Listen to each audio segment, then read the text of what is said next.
know what is design for social inclusion.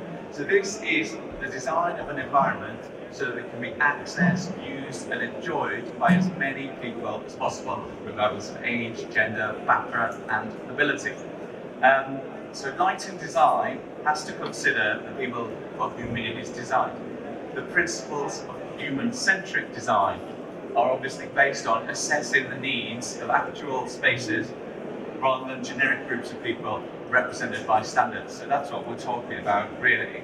And how do we do that? Well, I guess what we do is by including research and interaction with the actual users of the space, with all demographics of the users of the space, so that we can find out what their real needs are, and we can identify scenarios with the needs of specific individuals, or individuals who require a sort of modified approach, so we can find out what these exact needs are, and then by using this approach, we're therefore able to create a better designed solution and ensure social inclusion and create a space for all of the people.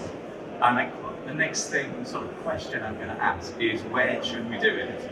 Well, we think that design for social inclusion is needed in all lighting design. It's quite common talked about in urban spaces and public spaces, but really we should be talking about it at every bit of lighting design we do, whether it's an exterior space or providing a suitable working space for somebody with specific abilities or working styles.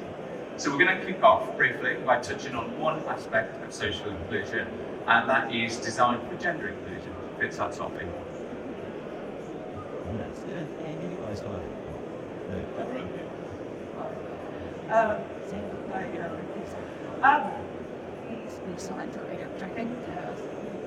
So basically, this is a book, and I thought this was a really interesting find. It's a book called Making Space, and it was a pioneering work, but it was first published in 1984, and it's essentially sort of challenges us on how the built environment impacts on women's lives. So already this was a discussion that was happening quite a long time ago, and it exposes all sorts of assumptions on gender and sexuality that have a kind of fundamental impact on the way that buildings in our cities are planned. So if you look from 1984 to now, there's hundreds and hundreds and hundreds of examples, and we can see that city space hasn't massively changed or hasn't massively sort of addressed some of the issues that this book first brought out, particularly with regards to feeling safe, and safety in city environments. And obviously that lighting is a key factor in our perception of safety. So to move forward, we do need to consider the differing needs of different groups in society.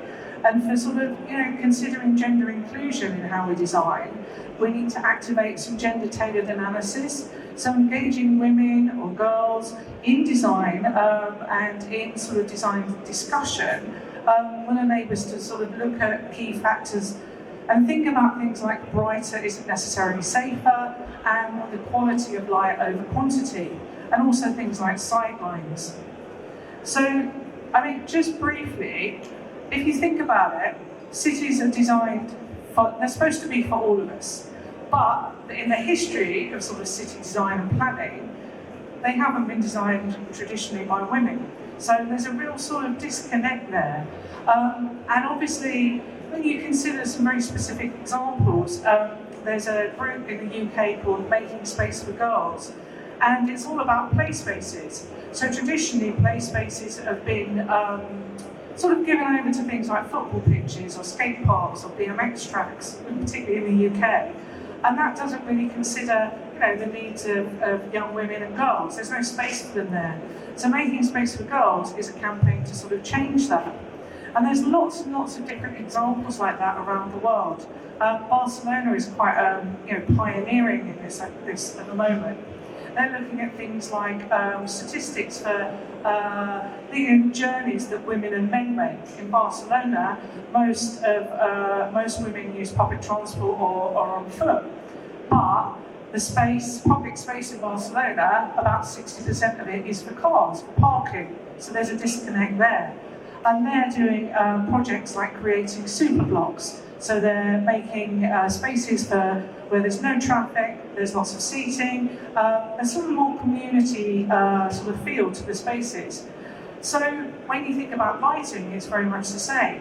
Glasgow in the UK has just passed a motion for feminist town planning, and that kind of centres on the needs and perspective of women with regard to safety, looking at things more lighting in parks, creating safer travel routes, etc., etc. There's a lot of different initiatives and things happening around the world, and literally we just wanted to kind of flag it up. So there's been a kind of shift in design thinking and lots of initiatives, some up here, research and projects, and they're all about assessing how we light for women in public space.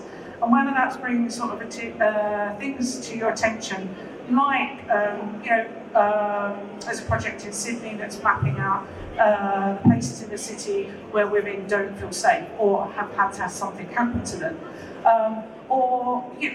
Lots of very similar things. Anyway, it's kind of slow to happen, this campaign for more inclusive gender design, but it is happening, and obviously lighting designers can play a very small role in pushing that forward from the point of view of lighting. Okay, now it's time to hand over to the real presenters. You notice that me and Sharon have done a very conventional PowerPoint presentation, whereas we're going to ask all these guys to do it in what's called the Pecha style. So they're going to show you 20 slides, and they have 20 seconds on each slide, and it's automatically going to change. It's a really difficult style of presentation, so we want you to really encourage them. So a big round of applause for everybody first. And also to Shireen. So Shireen, I'm going to hand over to you so you can introduce yourself. Well, thank you everyone for being here. Thank you guys for making us sweat for the last 6 minutes and 40 seconds. It's going to be brutal, I think. I am. So, hello everyone. Lebanese have a love-hate relationship with lighting. But what is light poverty? While we take it largely for granted, it's a luxury that not everyone has. In fact, the research from Philips back in 2015 revealed that across the globe, over 1.1 billion people live in light poverty. Light is slowly being recognized as a basic human necessity alongside water, food, and shelter. In terms, light poverty is defined as having limited access to artificial light, which is usually associated with the traditional concept of poverty. Yeah, asking about this night. A country that has been brought to its knees by political crisis can now no longer keep the lights on.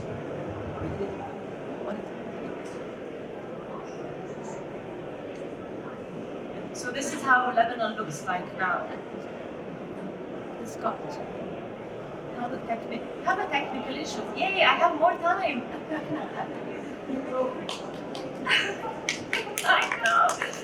So we're talking about light poverty in Lebanon, and this is how Lebanon used to look like, I would say, a year ago. Now we're in a much better place because of the initiatives we're going to be talking about today. But I want you to look at those two slides and two pictures. So those pictures were issued by the Masrio, a company in Lebanon. And I want you to see the pictures of November 2020 and November a couple of months ago. Look how drastically light has turned off in my country. I think this is a drastic change. And this is how it used to look before in 2019, and this is a couple of months ago as well. So corruption, all of this is the aftermath of multiple crises culminating out of the 4th of August explosion.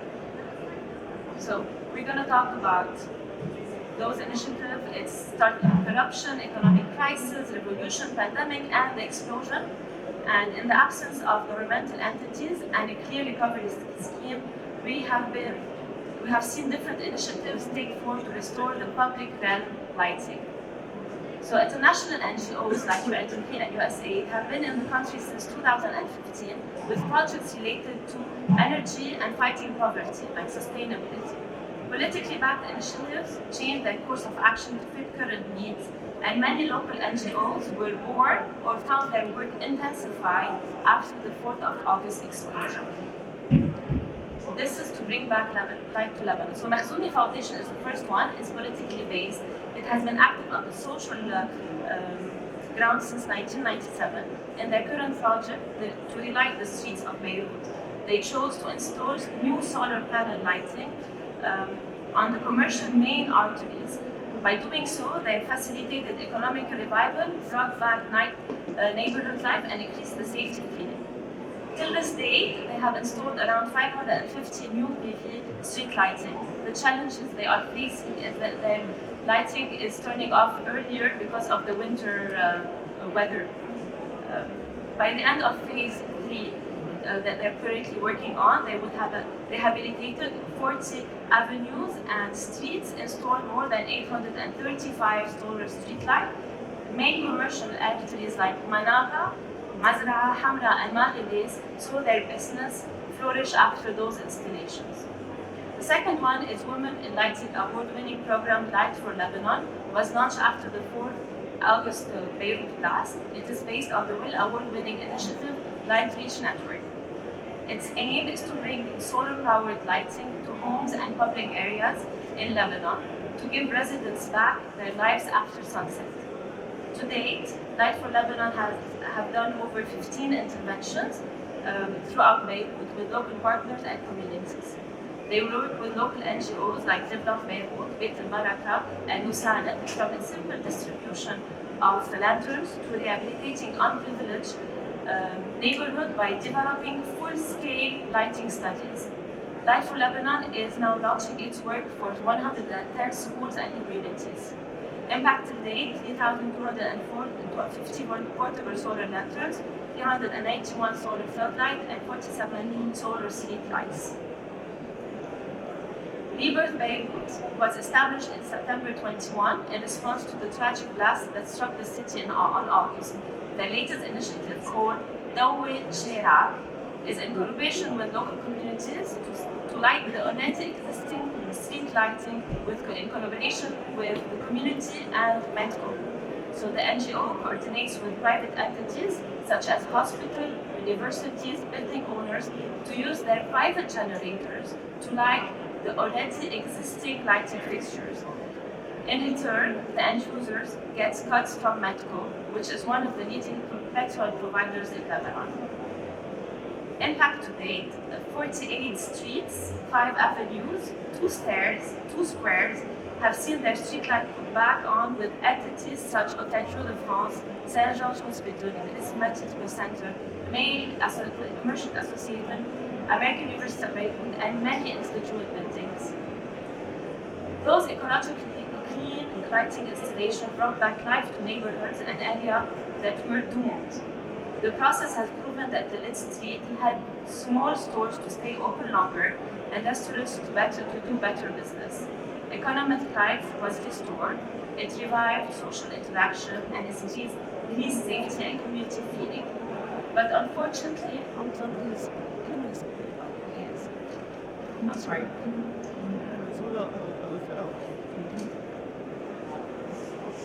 There were no common space to facilitate future maintenance. Installations were made mostly in dense areas. Our lamppost has become a beacon for this community. We are electricity refugees, says this woman. I can't stay at home. So what happened that there was no coordination between the various players and NGOs and municipalities. There was no common space, the specs, so maintenance was going to be very difficult. But in the absence of political and governmental programs, Lebanon is left with no choice but to rely on personal initiative and NGOs.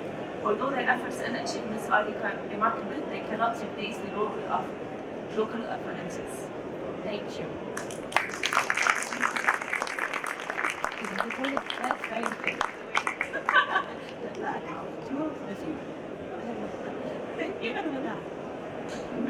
I understand what it's like to lose a light in your city.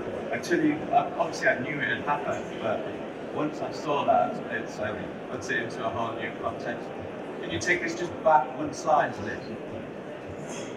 We don't want Mamina to have to start straight away. Okay, this is good. Thank you. Mamina, into the mess. Come on, it's your turn. Sure. Martin, can you give this? Yeah, all right.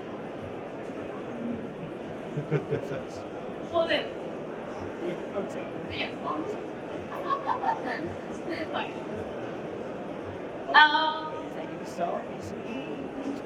Yes.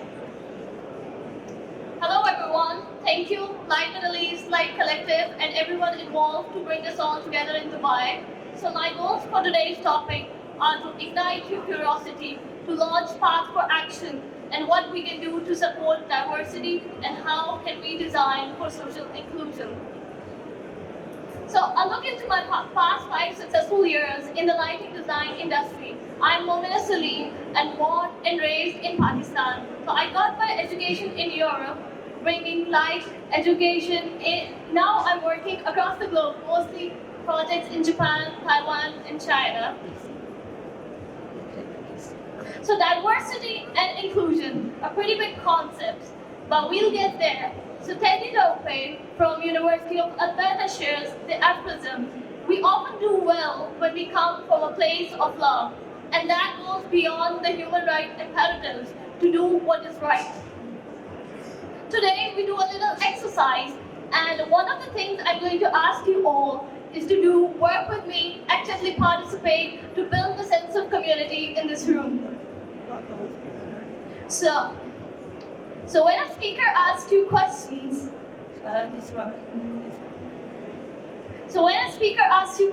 how do you usually respond? You clap your hands, might hoot or holler. So because we are talking about diversity and inclusion, I'm going to ask you to respond in a little more diverse manner.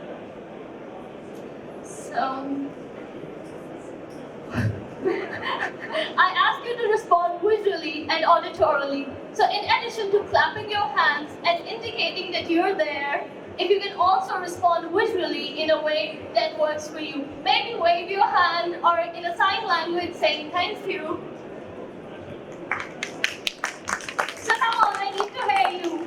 Awesome. Let me see you. Can I see some hands in the air, some shaking? This way, when we respond in more diverse manners, that's how we build community and commonality. That's from where we start.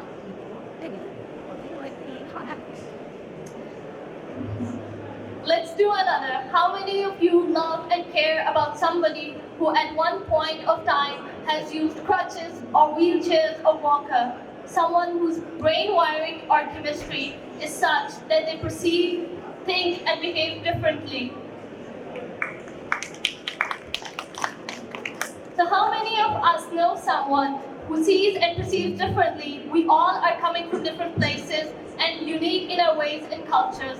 So we've got a loving and diverse group in this room, and that's a great place to start igniting our curiosity and understand the need to design spaces with light, keeping in view diversity and inclusion. So now that we are all here, everyone is engaged, and now let's get ourselves more familiar with the term inclusive lighting design. How someone can feel excluded. And we'll talk about the challenges of inclusive design and what it means for lighting designers. So as designers, we put the people in the heart of the design process. Lighting for autism, visual or physical impairment, lighting for well-being, and many other factors and lighting guidelines that should be considered. So for all of those that we love and are part of our diverse community. So how can we build on this? By offering choice. When a single lighting design solution cannot accommodate all users, we need to provide flexibility and accessibility, avoiding artificial light that's too harsh, has high flicker or glare. So according to the Ambient Lighting Manifesto, designers must stop designing lighting to deliver a specified uniform illuminance on a horizontal working plane, and instead we need to prioritize, we give priority to lighting the space itself. So putting inclusive design into practice, this is one of the projects we did in Kyoto. Kyoto has a unique style that is very different. Be it lighting up the exterior landscape or interiors, the well-integrated artificial lighting we design to maintain level of illuminations and provide maximum visual comfort. Another example in which we design lighting to seamlessly blend in with the interiors by concealing the light as much as possible and using low glare light sources and providing indirect lighting to help lift the ambient levels of the space.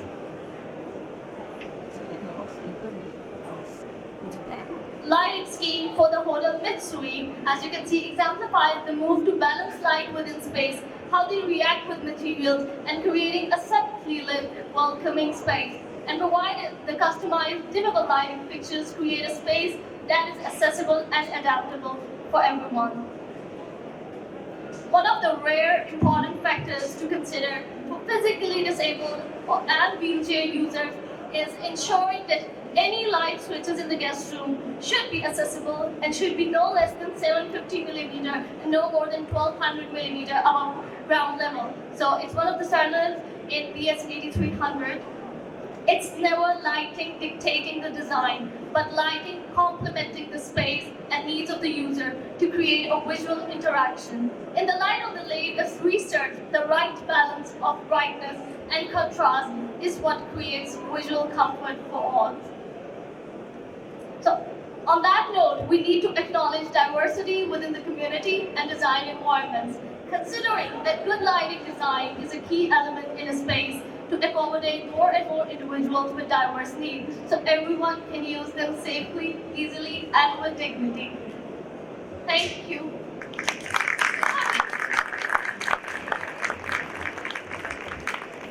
That was fantastic. Loved your enthusiasm. Loved the inclusiveness. Right. Okay, Japani, you're up next. Or halfway through. Okay. Can you tell me what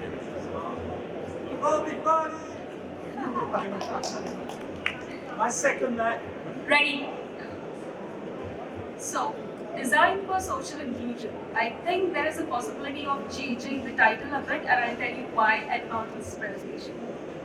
Meet architect Chris Downey. Chris is a blind architect who lost his vision at the age of 15 and is still practicing architecture. And through his unsighted experiences, I learned a lot. So what does disability really mean? It's a matter of perspective. As per the standards, it's a condition of people. But as if I think as a responsible designer, it's we who all are designing the spaces for people, for everyone.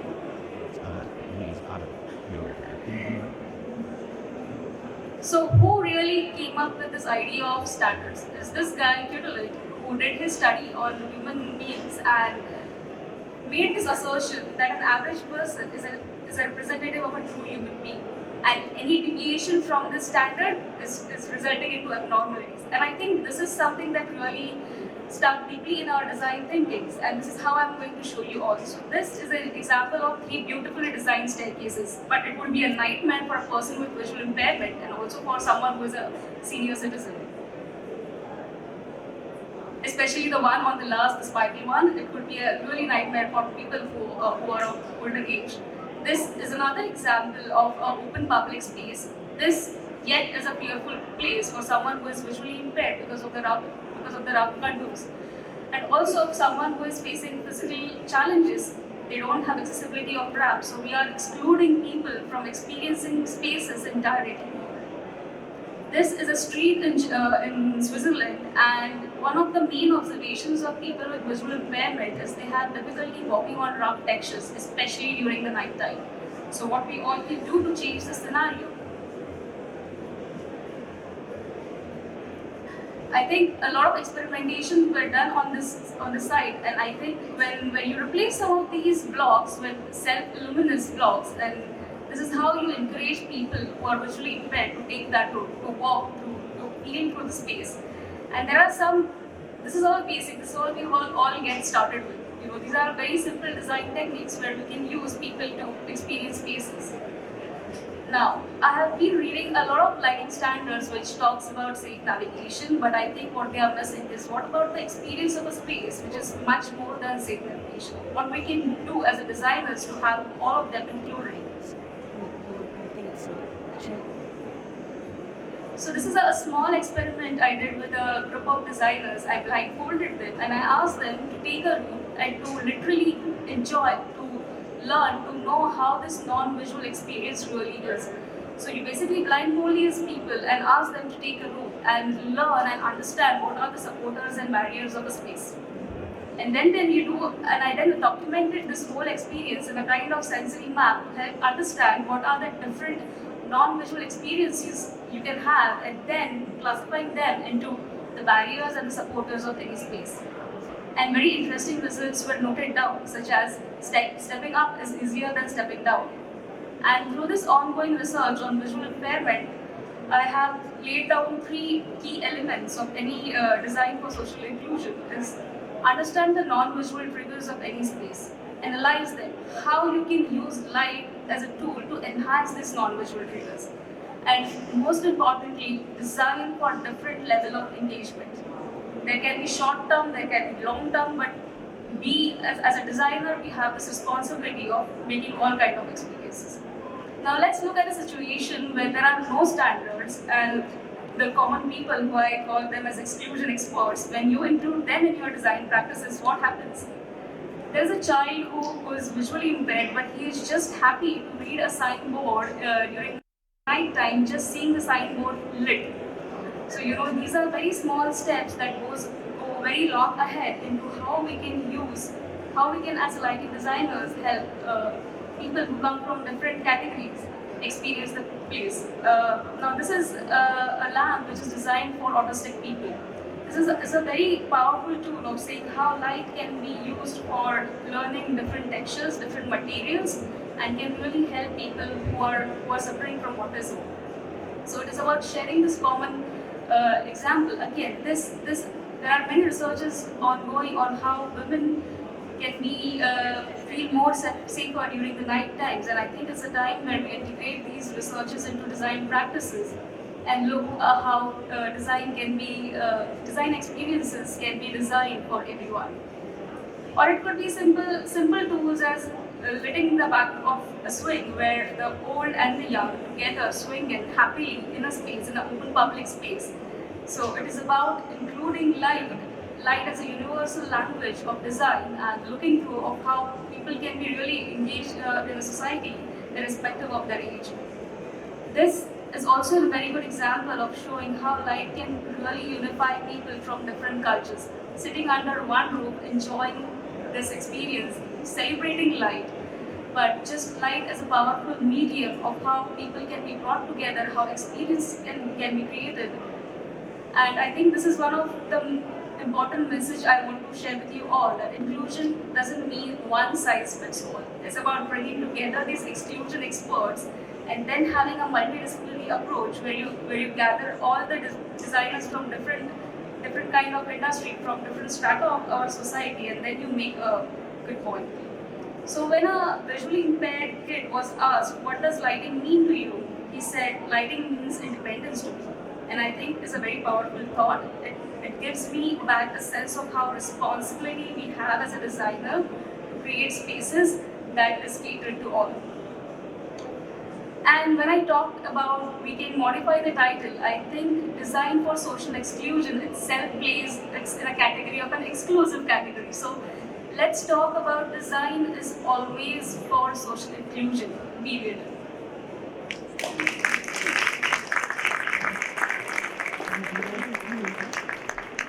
Thank you, Jafar. That was fantastic. Really well done, Liz. Thank you. I love the experiment as well. It reminded me when I was at art school, they had a wheelchair, and everybody used to have to go out and experience the space, and that I did a view as well. Brilliant. Okay, next. It's you, Kadia. I know you've got a little bit of a sore throat. Good job. Okay, we will try. Okay, I can. I woke up this morning without a voice, so let's do it. Okay? I'm gonna be looking there, right? No clock though. Okay. Let me have this just in case I need it. Okay. Go. Yeah. Hello everyone. I'm Katia Kolovaya. I'm a lighting designer and communication strategist. I'm the founder of Artifos. I'm based between London and Athens nowadays, and I'm part of many different initiatives of the lighting industry, educational and community-based, and the Women in Lighting, the Silver Awards, the Virtual Lighting Community, and the Lighting Police. And I was born in Athens, in Greece, and well, the last 10 years I have been living abroad, from Athens to Madrid, Barcelona to Stockholm to London. And I see everything from a multicultural lens. And Sweden is considered as one of the most inclusive countries in the world. And this is very important for this presentation because in 2016, when I moved to Sweden, it was the first time as a designer that I started thinking and realizing how not inclusive I was on my designs as a student. So I started challenging myself and saying, is this inclusive? Why? What does it mean? So what does inclusive design mean? Basically, inclusive design means the design that is designed for every single person, no matter their health, their ability, their age, the culture, the ethnicity, the gender, the class, the socioeconomic status, and so on.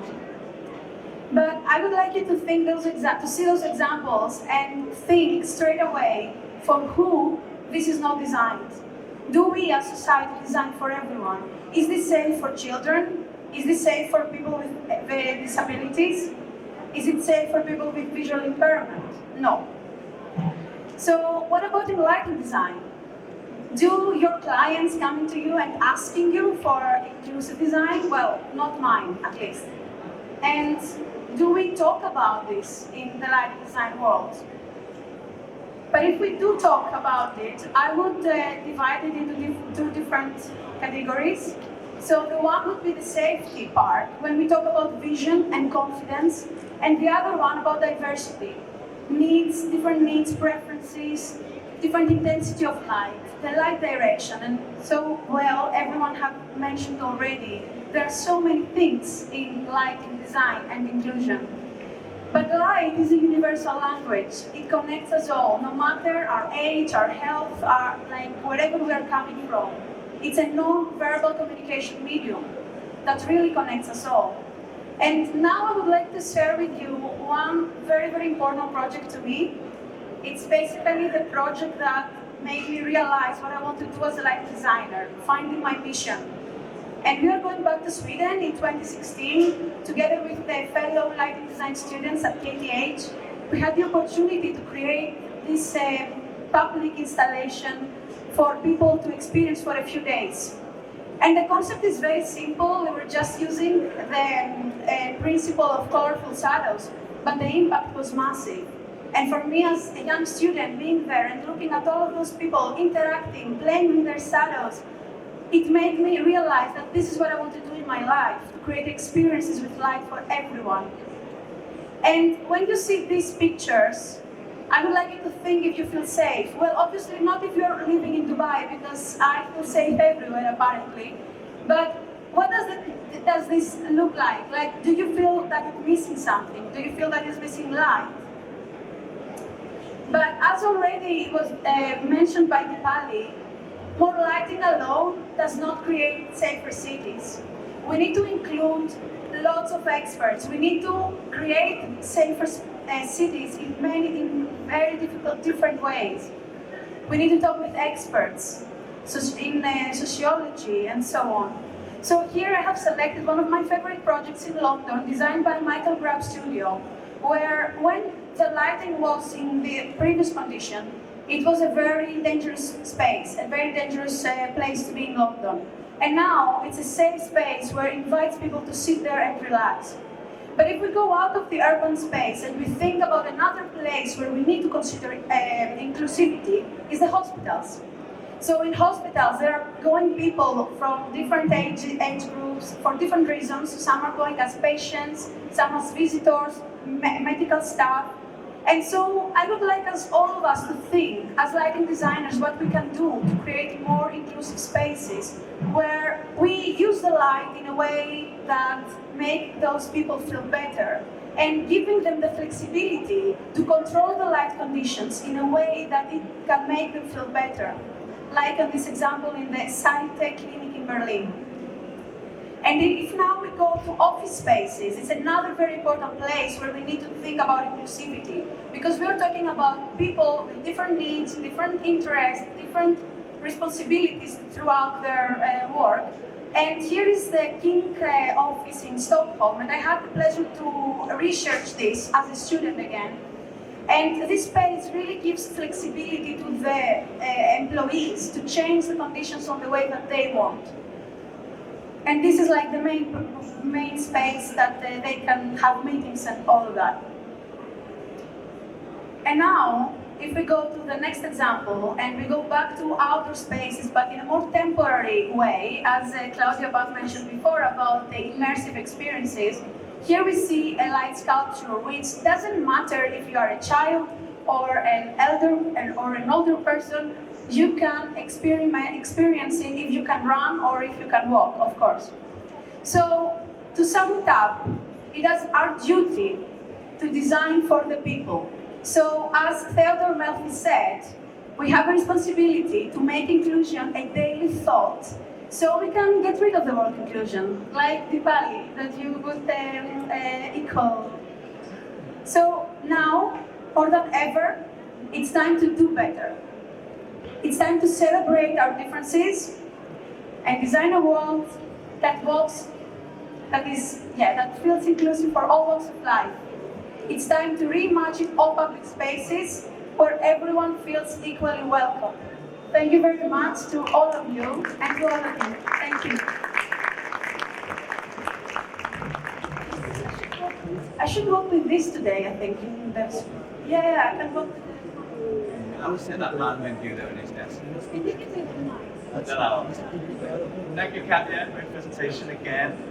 Really flowing through it now. So, Jalal, second last. So the first one,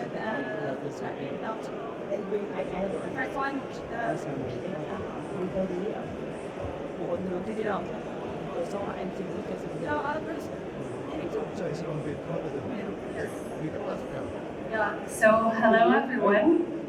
A lot of you knows me, but for people who doesn't know me, I'm Dalal Al-Sharhan from Kuwait. I have a PhD in architecture with a focus on lighting design, and I'm a women's lighting ambassador, and I'm here today to talk about design and social inclusion. So let's start. So it was the first day in my second year at the PhD program. I walked into my advisor office and I asked him, I want to do theater lighting. He strangely asked me why. I answered, I always believed that lighting can convey a message and I want to learn how. In 2020, I started Dal Studio as the first lighting design firm in Kuwait. We accomplished a lot of beautiful projects, but I always felt I want to convey a meaning, deliver a message, and make a difference in my country, Kuwait.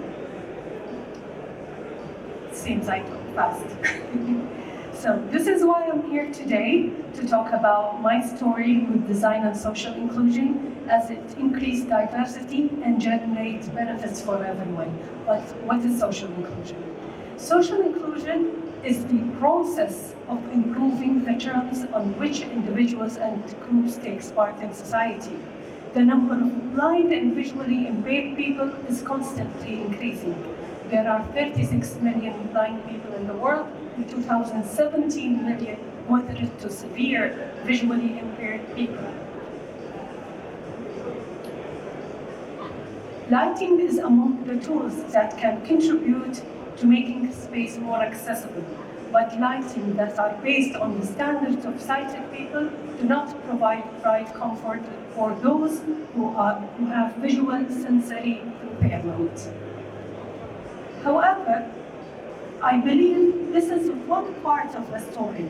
The other part is how lighting can go beyond a strategy and design techniques for social inclusion and create light for all, and be a powerful medium to drive social inclusion. My story started when I met Jasmine Awadi 2 years ago, a young Kuwaiti man who used public transportation to commute. This is very awkward in Kuwait. I asked him, don't you own a car? He said, yes. But Jassim created a social initiative called Kuwait Commute. It brings awareness to Kuwait public transportation system and engage the public and relevant stakeholders to stimulate discussion on the status of public transportation in Kuwait. It's been said that developed country isn't a place where the poor have cars. It is where the rich use public transportation. Yet in Kuwait, the number of private cars increased by 65% from 2006 to 2016, and ridership decreased from 5 to 2%. There are many challenges to improve public transportation in Kuwait, but the most evident is the lack of bus stops that can provide safety, rest areas, information about bus routes. However, some bus stops doesn't exist. Kuwait Commute Initiative created a hashtag in all social media, which is "Where is the bus?" in Arabic, "Al-Bas Wayna," to increase awareness and emphasize the lack of basic essentials of public transportation at noticeable bus station. So, we decided that lighting can be a powerful tool to support the mission of this initiative and bring awareness to public transportation. In addition, we can employ lighting to provide guidance and safety for all the riders. We created a team of volunteered experts to design a prototype of a bus stop. One of them is here, Engineer Abdel Fattah. This bus stop should be sustainable with minimum cost and require no maintenance, as this initiative didn't have any authority to operate the bus stop in the future. After a year, we accomplished the first bus stop sponsored by Trolley. As lighting strategy, we highlighted the massing of the bus stop to provide safety and enough light to navigate. In addition, we needed the bus station to be noticeable from a distance in a busy street. 6 months later, we executed the second version of the bus station sponsored by MBK. As you see, we highlighted the routes to the rider that's never been known before, and we also made improvement, but we kept the lighting strategy the same. At both bus stops, we didn't have access to electricity, so our main supply of electricity is from solar panels. In the first station, we used photocell to control the lighting, while on the second one, we used timers.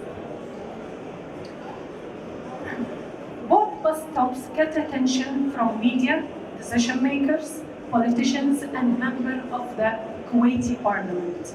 It also encouraged car riders to experience public transportation and ride the bus. The two stations became an interesting medium for young Kuwaiti photographers, especially during the nighttime, where the interaction of light and shadow happens, and the contrast between the bus stop and its background with the movement of cars attracted the camera lens, which also helped to emphasize and support our mission. Decision makers started to react and urge both the public and private sectors to develop a mass transportation in Kuwait, and actually before 2 days, Kuwait government announced the new strategy for public transportation. So, this is my story about design and social inclusion.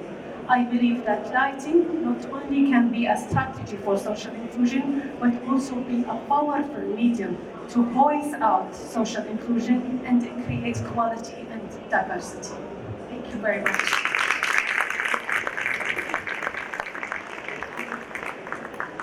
Wow, that was fantastic. Real change on the ground there, that was really good.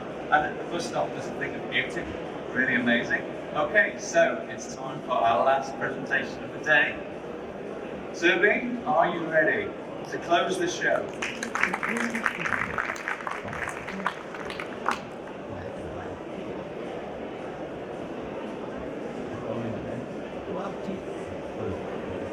Good evening, everyone. for joining us today. It's a real privilege and honor for me to be presenting today all the way flying from India.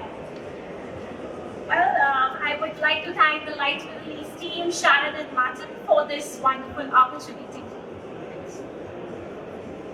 A little bit about myself. Was born in the capital of India, Delhi, and brought up in this beautiful town called Roorkee. Education being the heart of this town, and being the most home to the most premier institute called IIT Roorkee. So I started at the bottom of the ladder and happened to be at the right place at the right moment with the right people, and somebody told me that's the mantra of success. So I went on designing houses for the most few well-known people across the country, and then started my own entrepreneurial journey 5 years back by the name of the Light Hub, which is a multifaceted practice into design, education, and now bespoke lighting from Mumbai, with a vision to bring design capabilities, Indian design capabilities on an international map.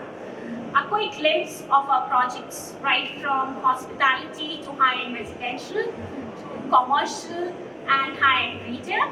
Social inclusion has been at the helm of our practice, being the spine of it, with a vision of how to improve the quality of life of people, particularly for the individuals using and living in that space. So currently, in our experience, what we see as three key trends that are actually changing the development of lighting globally. So what are these trends? Firstly, we are increasingly going urban and rural, resulting in new urban areas, regeneration programs, more complexity in infrastructure and more traffic. And hence the world needs more light to deal with this trend, right? So the exposure of electric light to people is actually increased. Secondly, though the governments are mandating the migration to smart energy efficient solutions, we are seeing a huge spike in public outdoor illumination and the artificial sky glow. Thirdly, digitization. Digitization is changing the way we communicate, we interact with light. So we are more exposed to it during the day as well as in night time on domestic level. So we are more exposed to light that is being emitted from screens, from computers, from laptops. More so, the current scientific evidence also suggests that the inappropriate and disruptive light exposure in the night, as well as very less exposure in the daytime, actually can hamper the biological clocks and rhythms. So while times are tough right now, we still see these challenges as opportunities to work together and improve quality of life. And these are values driven by people's needs, enabled by incredible technology. So we as consumers are stepping outside our traditional boundaries and working on our bodies, hiring fitness coaches, trainers. We enjoy being recognized to distinct approach towards life, right? So why shouldn't that apply to light as well? Being greener is no longer a trend, it's a way of life. And it is light that has proved to provide sanctuary and peace to people since antiquity. So what's good for environment? So people have realized what's good for environment is good for them as well. Also, staying in has become the new going out. Homes today are more personalized spaces, and light has helped to provide more personalized experiences in these spaces. Not only that, impact of artificial lighting on public tendencies suggests that if people feel safe and comfortable in a particular environment, they feel that space is much more brighter. So this is an installation that we To prove this, I would like to illustrate you with an example. This is an installation that we did for 4 days in a cafe in an exposition in Mumbai, and whereby we were starting to see how the change in the lighting condition actually changed the behavior patterns and the pedestrians' moods, emotions, and it became more of an attractive destination for visitors as well as for the owner of the cafe, generating good revenue. So as designers, we need to also focus on how creative lighting solutions can actually enhance the architectural landscape of a built environment. A project by us in the beautiful city of Jaipur, another project in the beautiful foothills of Himalayas, where we had focused on integrating lights to avoid any visual clutter. And it's about context, it's about how do we appropriately apply lights to a certain space and environment. And it's not only about light, it's about also the light fixtures, because they're not just an element of design or decor, they have the capability to change the perception of the space during the dark hours, and it makes a lot of difference. This is an installation, this is the focused view of that installation that I was talking about. And finally, last but not least, we need to create and focus on spaces that are more inspirational, that are good food for thought, that are experienced by themselves, creative, spectacular, and sustainable. Thank you so much for listening.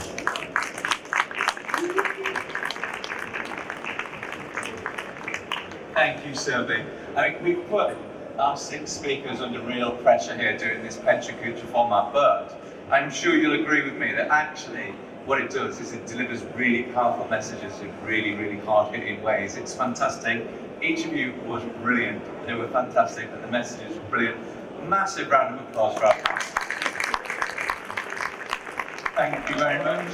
And that is the conclusion of today's Light Talks. We're not here tomorrow doing Light Talks, but there is a great workshop here, Light Me, the workshop, so please come down and join that tomorrow. Is it? I believe it's here. We'll find that out later. Okay. 2 o'clock? No. It's okay. Do you want to announce it? I obviously don't know. Well, it's tomorrow in the Hall 2 in the Specifiers Arena, and it's a workshop that pretends to make awareness about mental health, physical health, and life and so we need to have more awareness about balance and well-being. So, at noon. Thank you, Bethany. And thank you everybody for being with us today. It's been a fantastic day, and it's great to see so many people here joining in, listening, learning, asking great questions. So big round of applause for you too.